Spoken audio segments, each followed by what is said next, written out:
Good day, ladies and gentlemen, and welcome to this GeoChat session, as we are going to be discussing one of the most important events in the survey profession, the FIG Congress. Today with me is our guest, Shelley Chaponza, who is the African representative for the Young Surveyors Network, and she's also the ZIG Vice President. Welcome, Ms. Shelley. Thank you for having me, Belinda. Yeah, thank you.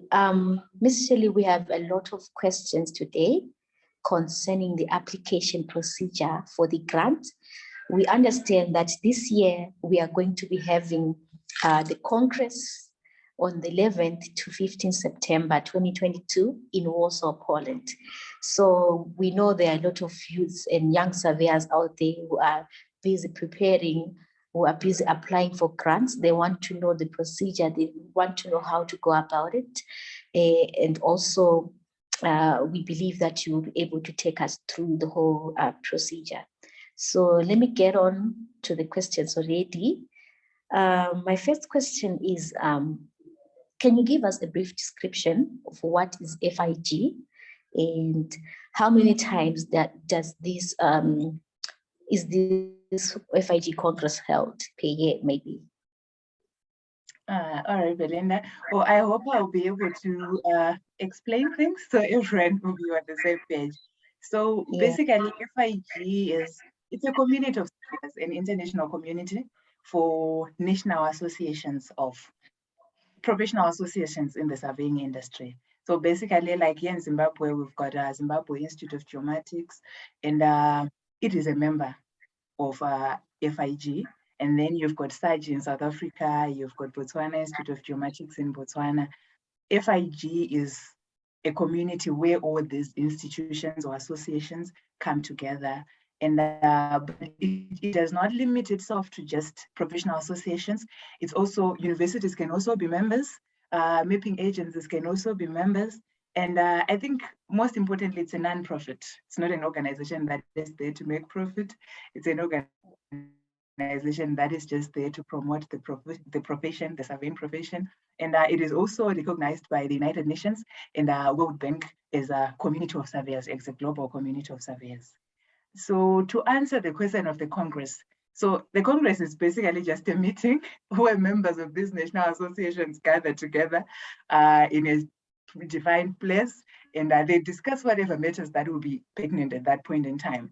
So this year, like you said, we are meant to meet in Warsaw in September, that is in Poland.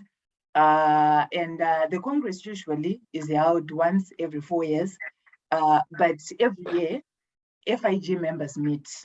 And if it's not a Congress, it's usually called a working week. So I hope I've answered your question. Yes. You have answered my first questions. We still have so many more questions to go. We want to make sure that by the end of the session, we'll be having a lot of things answered.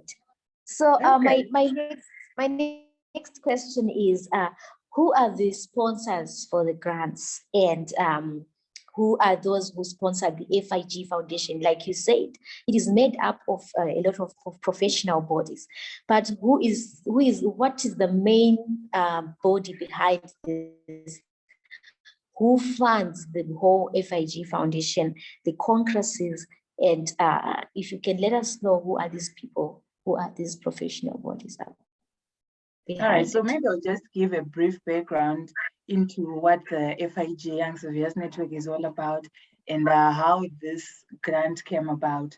So in an effort to promote youth engagement involvement in FIG business and surveying business rather, the FIG came up with a network that is called the Young Surveyors Network.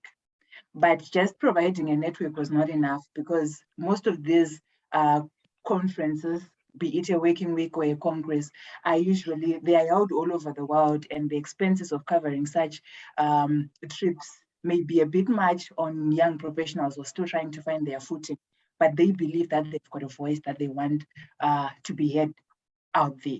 So what happened is the FIG Foundation came up with these grants. The grants are not limited just to conference attendance grants, they are broad. But my experience is with the conference attendance grant, because that's the one that I've been a recipient of, and that's the one that I can speak to.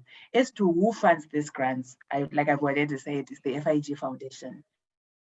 And then who funds the Congress? I believe I'm not in a position to say who funds the Congress. That's FIG business now. All right. Thank you. I'm sure you've answered to what you know, like, yes. So my next question is, can you tell us who is eligible to apply? All right. Is there any nationality in particular, or a certain age group, or a certain poverty? All right. So basically, the idea behind the grants, like I've already highlighted before, it's to support young surveyors so they can attend young surveyors conferences and FIG events like working weeks, congresses, and all that.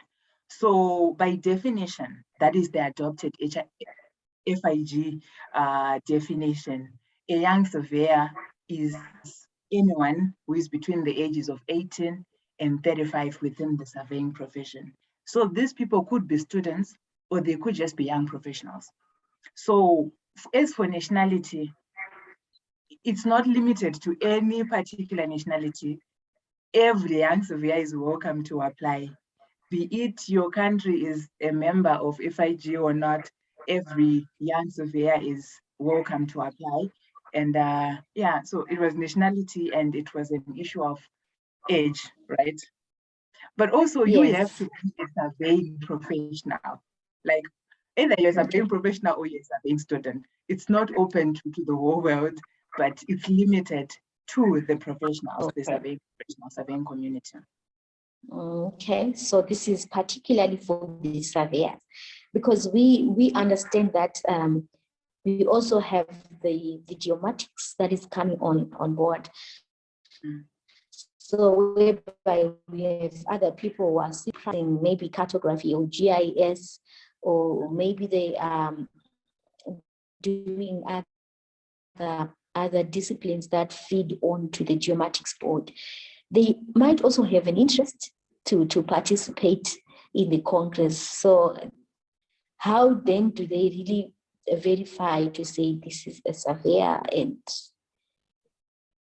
do I have to bring my particulars? And all right. So FIG took the liberty to define what they mean by surveying. And these disciplines sort of like fit into what they call commissions, and there are 10 of them. Okay. So cartographers are part of the surveying community. Geospatial scientists are part of the surveying community. Okay. Land valuers are part of the surveying community. Real estate agents, part of surveying community. So as long as your background in land management is related to any one of these predefined domains by FIG, you qualify as a surveyor. Even quantity surveyors are as surveyors in FIG. So how do they verify that you are a surveyor or you're not a surveyor? They usually design a questionnaire that you're supposed to answer or to fill in as you're applying for the process. And they also require, if you're a graduate, they will require your documents. See that indeed you are. And if you are a student, in that case, I'm not sure how they verify, because I only applied as a graduate. Okay. All right, thank you for that one. That one is answering on the eligibility part. So how many grants are available per Congress session? Because we understand there are a lot of us, and so we want to know how many really do they offer for a particular session? All right. Well, before I go to answer that question, I would just like to say that as an applicant, it doesn't really matter how many applicants are out there. Just go on ahead and submit your application because you never know. Yes. But to go on and answer the question of how many grants are there, usually during the application process, it's never revealed how many are there. And it varies. Like Okay. these grants are there to support young surveyors to attend FIG meetings. Okay. So whenever there's a meeting, there's a call for applications, and they are given out in different numbers. So for me to claim to know how many are there, especially for this session, I don't know. But for my session in 2020, we were 4. There were 4 awardees. So I don't know if there's going to be 4 awardees again this year or there's going to be more. So, but I just advise people to, apply. If you can apply, apply. Yes. Thank you very much. You've heard it. She's encouraging us to apply. You never know. Maybe you have what an opportunity to attend. So, okay, another question. Will follow up on that one. What does the grant cover? How much is it covering? Or maybe does it only cover your transportation, accommodation, or what? Maybe you can take us through that one as well. Okay, so I'm sure most people who follow, FIG business know that I haven't had the opportunity to use my grant. Hopefully, I'll be able to use it this year in Poland. Yes, but because it's something that was cancelled because of COVID, but we had already started the process of, booking tickets and all that. So from the little experience that I've had as an awardee, I would say that the grant covers every fee that is associated with you attending the conference. From visa applications, flight tickets, accommodation, the FIG Foundation Gala, anything, any activity, anything that is associated with the event, they will cover it for you. And the ticket is returned as well. Accommodation is for the duration of the whole conference. Every event that will be part of the conference or the working week or the congress, it's covered as well. Okay. Thank you. So for whoever is going to get the grant, just know that everything is covered. You pack your bags and your passport, hit the road. All right. Say that again. So some interesting question now. So does this mean that they are the ones who are going to be doing the visa applications and processing all the documentation that one might need to do for their traveling? We know we have issues with getting visas to go outside the country. It's a hassle sometimes, especially when you are doing it on your own. So how do you go about it? I mean, on this one. Well, the visa application is it's your burden. The process is your burden. They will pay for it, but the process is something you do on your own. And like you said, there are some challenges that can be faced in applying for visas and all that.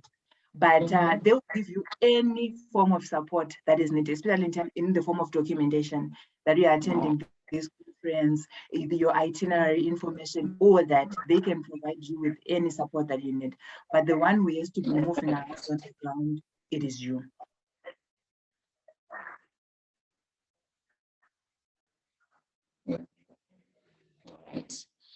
Business, which is application procedure. Maybe you can start by telling us the dates where people are starting or have already started to apply and the due date. Then maybe you can take us through how to apply for the FIG grant. All right, I'll do my best to try to make it as short and precise. So these conferences don't have fixed dates. The dates are always changing. But my advice to any young surveyor listening to this would be, follow the FIG Young Surveyors pages, be it Facebook, Twitter, follow wherever you can follow. You can on the website, because there's usually a call for applications for this grant, and there's no fixed date when the call opens. For this particular meeting, the call is already open sometime in January. It's already open. I think this is the longest that it's been open, and it will close. So you can still apply. It's like you have 2 months left to apply for this grant. Okay. So that is that. And then moving on to the question of how to apply. That is a bit tricky, but anyways, I'll do my best to sort of like provide maybe, just to describe at least the overall application process. So like I said, there's usually a call, and the call is usually, there's a link that is usually attached to the call that will take you to the application form, which is always in the form of a Google form. Like when I applied, that's how it was. I don't know before, and I believe this year it's also a Google form. And the Google form has got clear instructions on what it is that you need to do.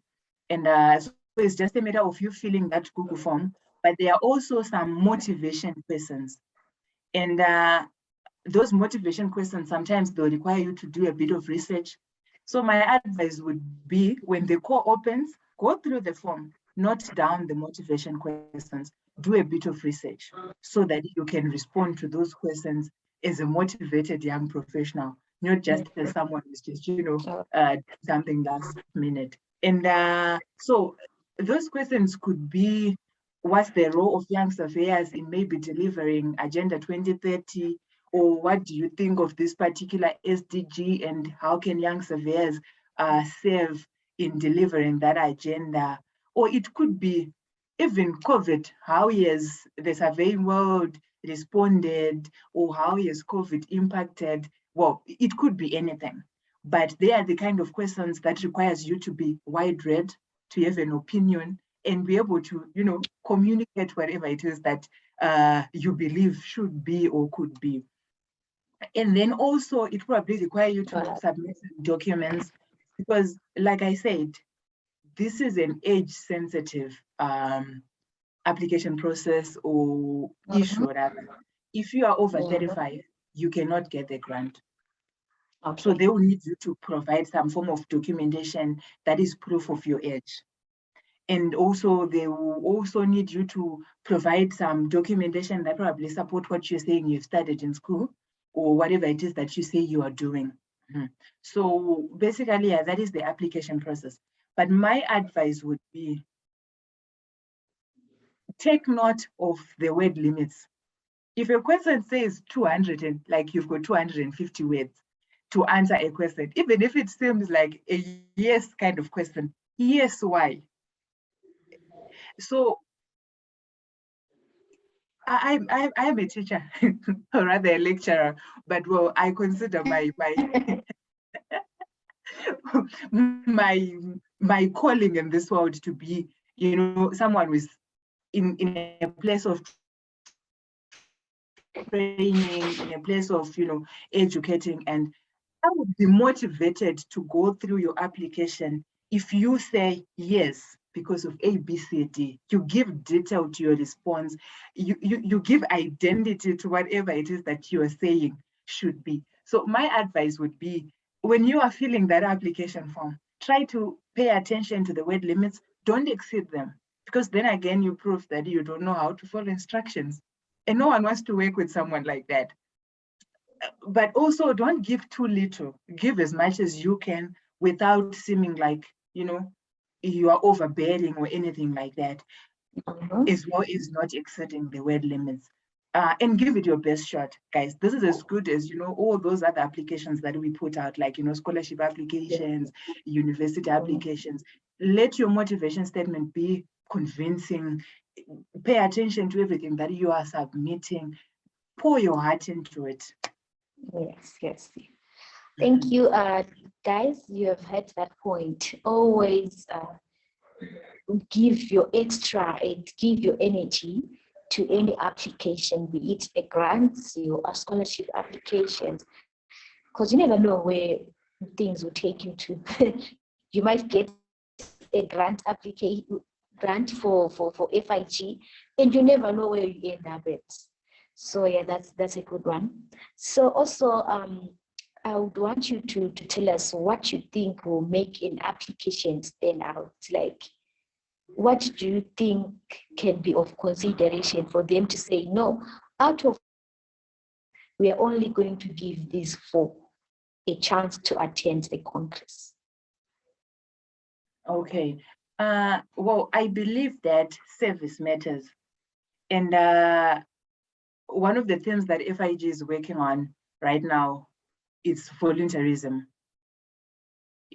They are trying to create an environment for, professional development through volunteering.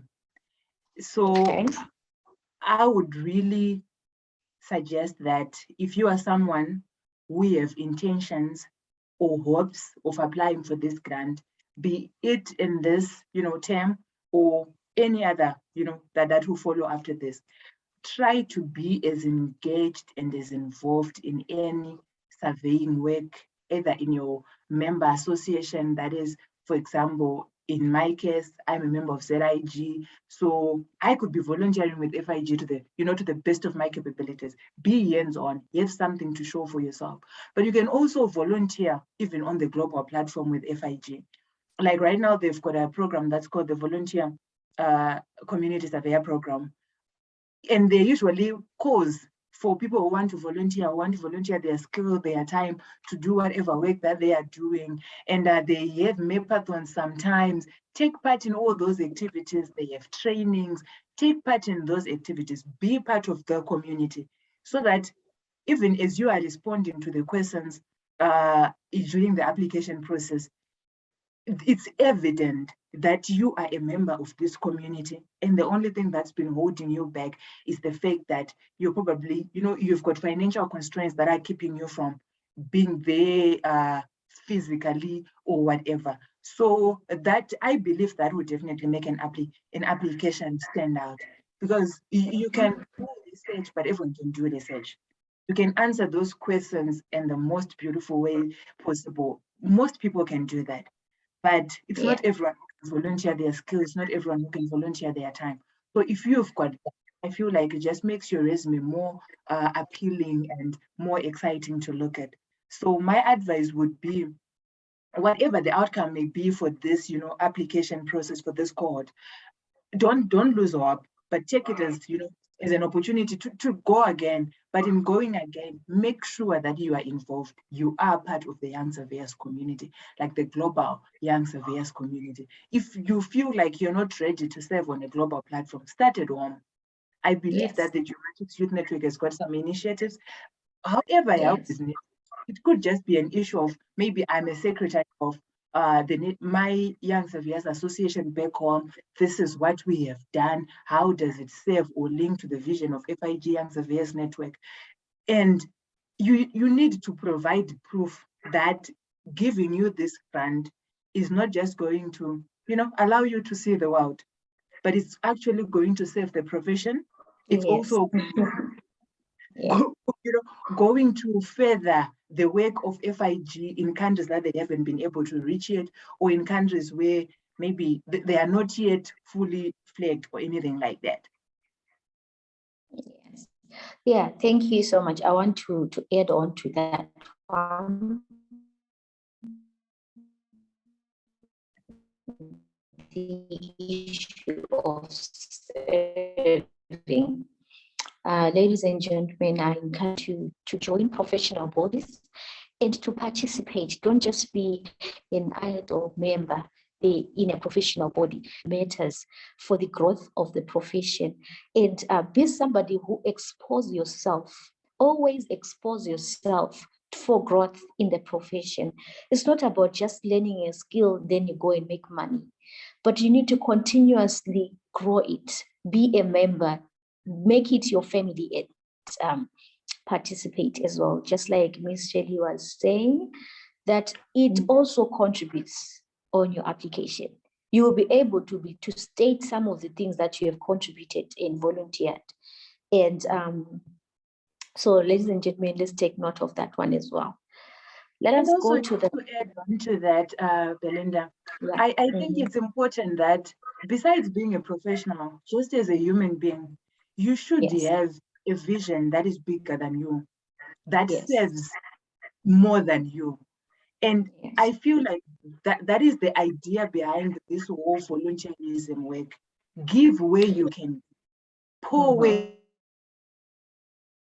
us to pour from an empty cup. These are skills that you already have, and you are just being asked to give, a little time and those skills where they are needed by, humanity. I'll give an example of, those mapathons. There was a time that there were so many fires in Australia, and as young surveyors, we sat down and we had a mapathon in relation to that. You are helping someone who is in a position not to help themselves. And you are not even taking from, from your finances or anything like that. You are just, pouring somewhere because you've got the skill to. And I think that is one thing that obviously the awards are looking for. They are looking for people who can give back to their community. If we support you in this way, how are you going to support your community? How are you going to support even this community of young surveyors? So indeed, I don't think there's value in being an idle member of, be it a professional association or whatever community you are part of. Even as a young person, as a young professional, there's no value in just claiming membership, but membership that is not, bore any fruits. Be someone who's intentional about how they spend their time or they serve. The idea is service, basically. Yes, very true.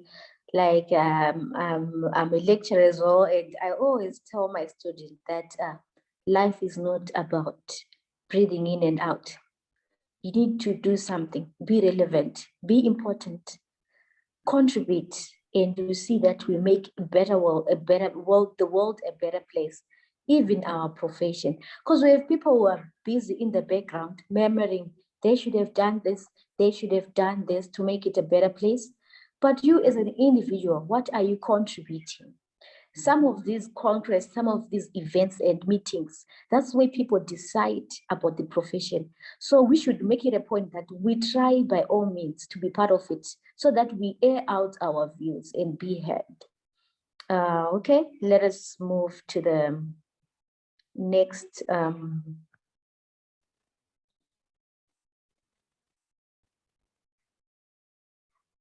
we're moving to the next question.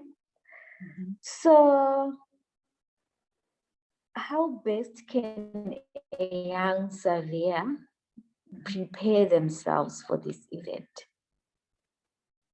How best can they prepare themselves for this event? I'm guessing we are now speaking in terms of they now we have become an awardee, they have gotten the grant, and they have to go. Is that what you mean? Or you mean pre the application process?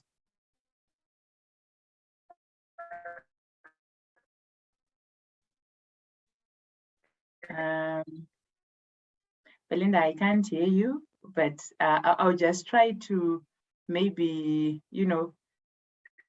address how people can prepare themselves in the event that they have won the grant. Like I've said, I haven't gotten a chance to use my grant yet. So I'll just speak maybe to the level of how far I had explored that process. So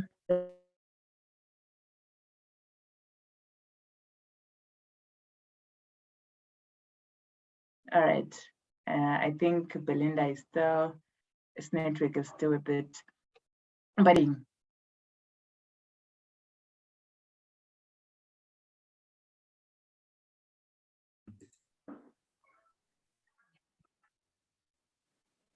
Yes, so as I was saying that I haven't got any chance to use my grant yet, but I'll just try to explain the process, as far as I had explored it.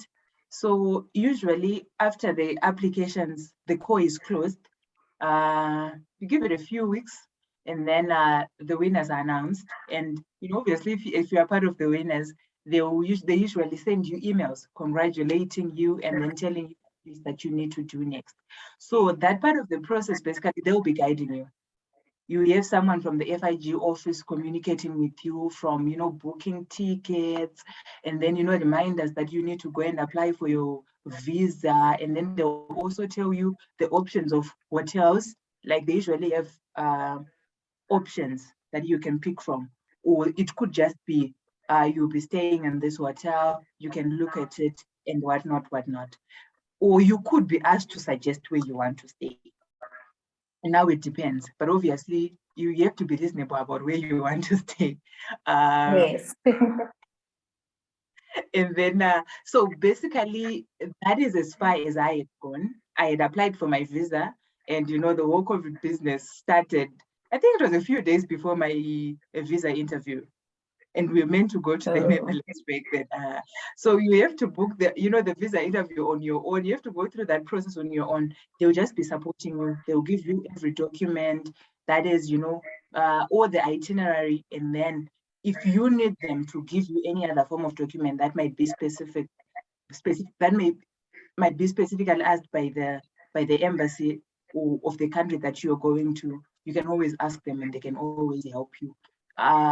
So that is as far as I know. I don't know what happens now when you've gotten the visa and now you have to get there. What happens when you get All right. Okay.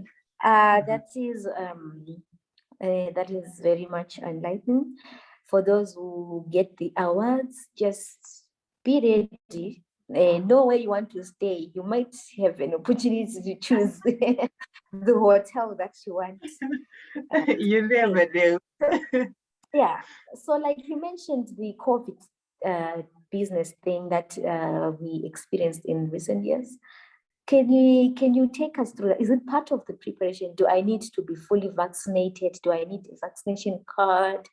Do I need the booster shots and all? Because it could be one of the hindrances that can hinder somebody who wants to travel for the Congress.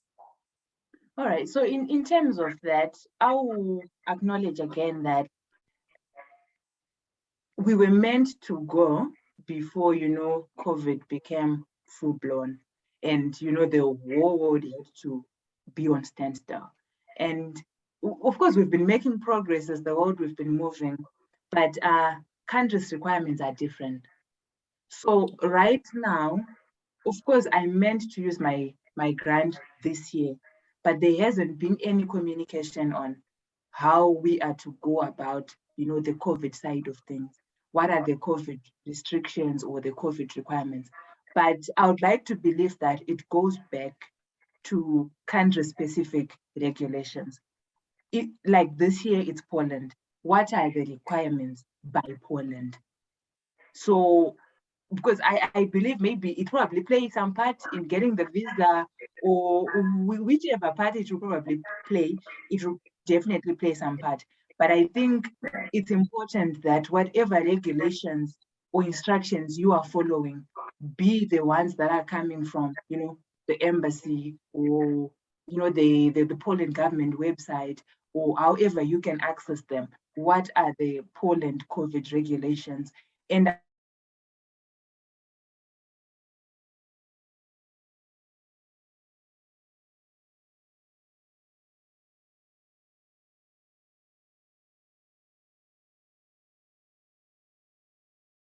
they haven't even assessed the applications yet. They still don't even know who is going to be and who is what. So to be releasing information like that is really pointless. Okay. So I'm pretty sure that with time, the FIG office will review all that information. Yeah, so we understand that some countries already have stopped this whole mask up, right? So really, it's true. You never know. Maybe by the time you get to September, there won't be any need for vaccination cards, and there won't be any need for anyone to wear a mask. So, okay, as we are wrapping up the session, maybe you have one or two more words to encourage the youth out there, the young surveyors who wants to attend the Congress, who are running around with their applications? What do you have to say to them? All right, thank you maybe for the platform to just say a few words to the young people, right? So I'm a young person myself, and I would like to say that you need to believe in yourself, but you don't need to believe yourself in the comfort of your home. You need to believe in yourself and put yourself out there. You need to network, and you need to find something that can make you relevant as an individual, and also make your profession relevant. There's been talk of surveying being a dying profession, and we are the future of this profession. So to put an end to that conversation, we need to come up with either initiatives or identities that will keep us relevant in the long term. But how do you do that? Now that's up to you. But I would like to just say that being part of, a community of professionals is probably helpful, because I do understand that there are a lot of young people out there who still don't know what it is that they want to do. Do I want to be a land surveyor? Do I want to be an engineering surveyor?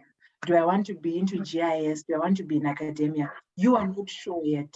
And that is okay. We are all, trying to figure out who we are every day. But while you go through that process, put yourself in an environment that allows you to bud, that allows you, to meet opportunities, that exposes you to opportunities, rather, that exposes you even to people who are in positions to help you. Those things are not going to come and knock on your door. And I will be honest, you don't even need to start big. You can always start small. You can always start it. There's a saying that charity begins at home. We have national associations, and you can start within Zimbabwe Institute of Geomatics, or you can start within Zimbabwe Institute of Geomatics Youth Network. It could just be, volunteering your time, like, oh, well, we have a webinar. I'll be the technical person, or I could be the co-host. By that, you are building your network, because the host now knows you, the whole team, the whole webinar team now knows you. And when an opportunity comes elsewhere, I'll be honest, I've been involved in FIG Young Surveyors Network since 2018, and I was in college at the time. But there's been a whole lot of opportunities that have come my way because of recommendations. This one time, someone recommended me for a job that I didn't even know I qualified for. Like, oh, Shelley, there's this opportunity at our company. I don't know if you are interested, but knowing you, I think, you'd be a good fit. At times, you don't even realize what you are, what you have inside of you, but the people around you do, and they know where you would fit. And then at times, it's like, oh, we want to do this in Zimbabwe. There's that lady, who won the grant, or there's that lady we were with in Senegal. Can we meet up and, come up with something, come up with a framework? That's how you grow as a person. And before you know it, maybe you're running your own show, maybe you've got your own startup, or whatever it is that you're doing. But you need to start small, and you need to put yourself out there. You need to make yourself relevant. I believe that there's this business, especially by young people in national associations. What's the association doing for us? What are you doing for the association? For me, that's just how it's always been. What are you doing for the association? Because let's not forget that we are the association. ZIG Youth Network cannot run on its own. It's run by the same way, even when you go on a national level, like Belinda, you've already said, I am serving as the representative, the African representative at FIGYSN. We are running things regionally on the African region, sorry. And then on the global scale, it's these regions that now come together and they are running things. There's no one who is coming to save us. There's no one who's bringing solutions. We are the solutions. We need to come up with the solutions. So my advice is, I do know that this is about, the war grant application process and all that. But I think it's important, because this grant is there to promote the voices of young people, the engagement of young people, involvement of young people in the profession. And we can only be involved if we are willing to be involved. You can't just show up when you want to apply for a grant. and then you disappear, you go back into your cocoon. It doesn't work like that. So I think my advice basically is volunteer, guys. Volunteer. Yeah. Give what you can give and be an inspiration out there. Don't just volunteer for the sake of volunteering, because Shelley said we should volunteer, we might get the grant. But Yeah. volunteer with the intention of being an inspiration. The next time Yeah. we hear him, we should be inspired. If Belinda could do this, and if she could, if she could move in that way, maybe if I move in the way that I'm thinking, I'll be able to be as impactful as she's been. And always be impactful, guys. Be intentional about your intended impact. Don't just move as if you are the wind. No. So I guess that's all. Yeah, wow, That's all. that was a powerful statement, the powerful, encouraging words. Thank you so much. Hey, I feel so encouraged as well. We are not just here to breathe in and out. We should be something, be exposed. The youth, especially, I'm very much interested in the youth.